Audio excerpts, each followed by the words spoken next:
Hi, welcome to Oma's No Sugar Kitchen. Oregano.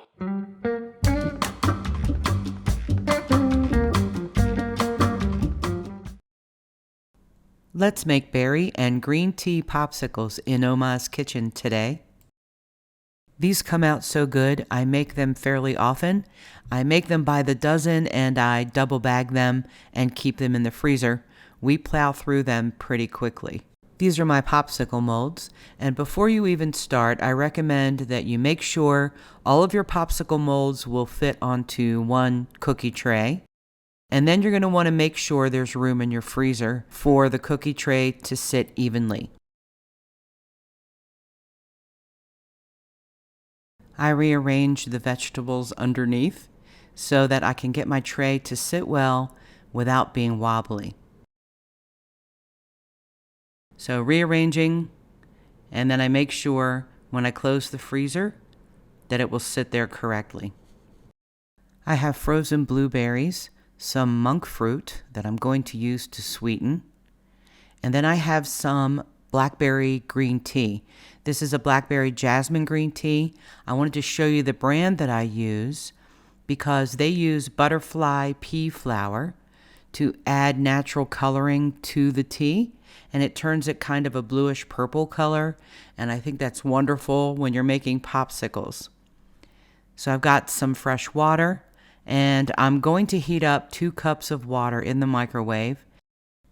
When it's hot, I'm going to add 1/3 cup of monk fruit. Now this is for 12 popsicles.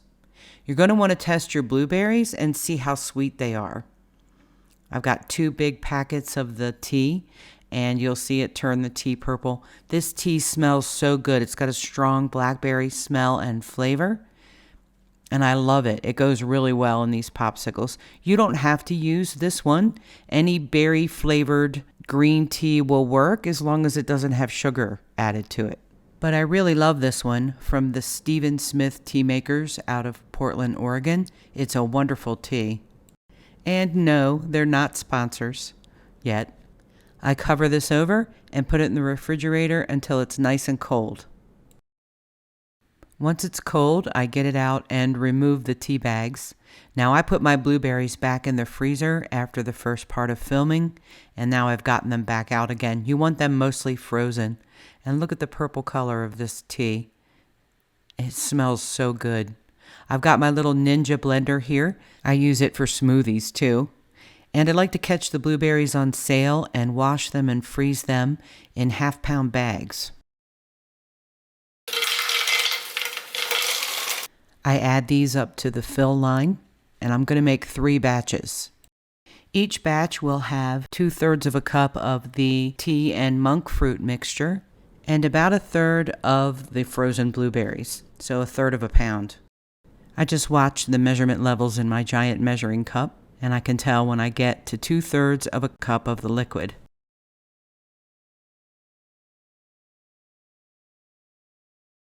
While I blend this up, let me put the recipe up here for you. Now I'm listing 1/3 to 2/3 cup of the monk fruit, and it depends on how sweet your blueberries are. If they need a little extra sweetness, you can always add a little more.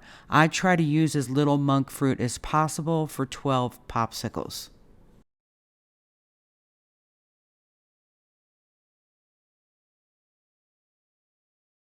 Blend it really well to make sure there's no big pieces of blueberries left in there, and it turns into this beautiful dark purplish red slushy. And this is what you're going to want to put in your popsicle molds.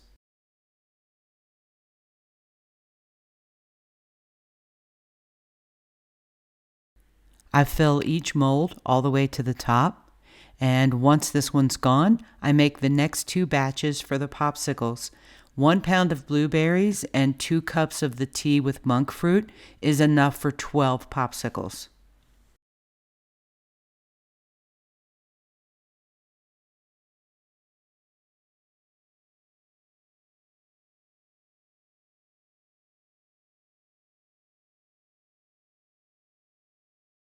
I use a spoon to smooth out each top, and then I move on to the next popsicle mold. It's okay if they start to melt a little bit. As I make the next 2 batches, they will all freeze up really well in the freezer. I want to take a second here and say that these are popsicles for grown-ups. I wouldn't give these popsicles to kids because the green tea has caffeine in it. So these are adult people popsicles.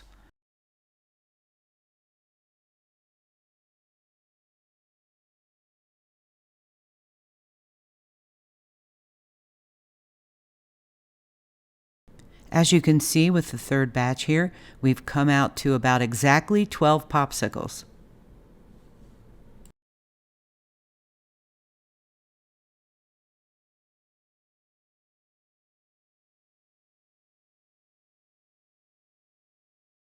Now these need to go in the freezer for about 45 minutes to firm up enough to be able to put the sticks in them. So after 45 minutes, we'll pull them out, we'll put the sticks in, and then they go back in the freezer to completely freeze. After 45 minutes, they are partially frozen. I like to use a spatula to get the floppy rubber molds off of the cookie tray. And you'll notice there's little slits down here at the bottom, and there's a little part that sticks out.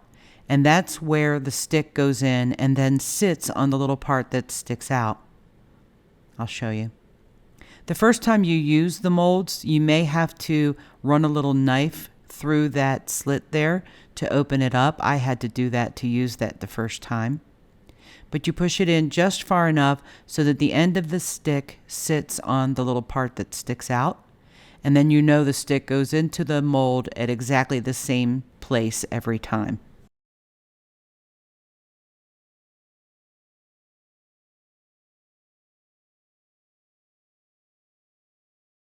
The sunlight was a little stark coming through my kitchen window. I probably should have closed the shade a little bit, but it was such a beautiful day out, I wanted to keep the light in the kitchen.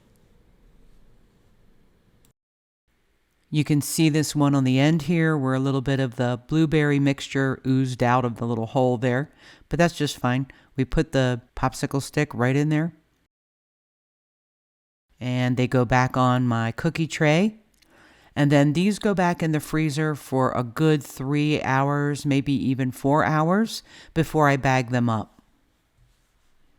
And they're beautiful. They become a little more purple and a little less red once they freeze, but I love that dark purplish reddish color.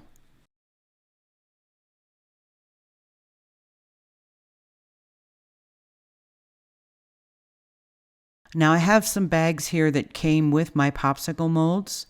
It was all part of a kit with the popsicle sticks. You don't have to have those.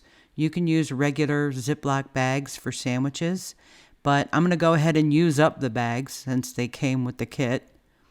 I pop them out of the molds. I open up the bag and slide them in.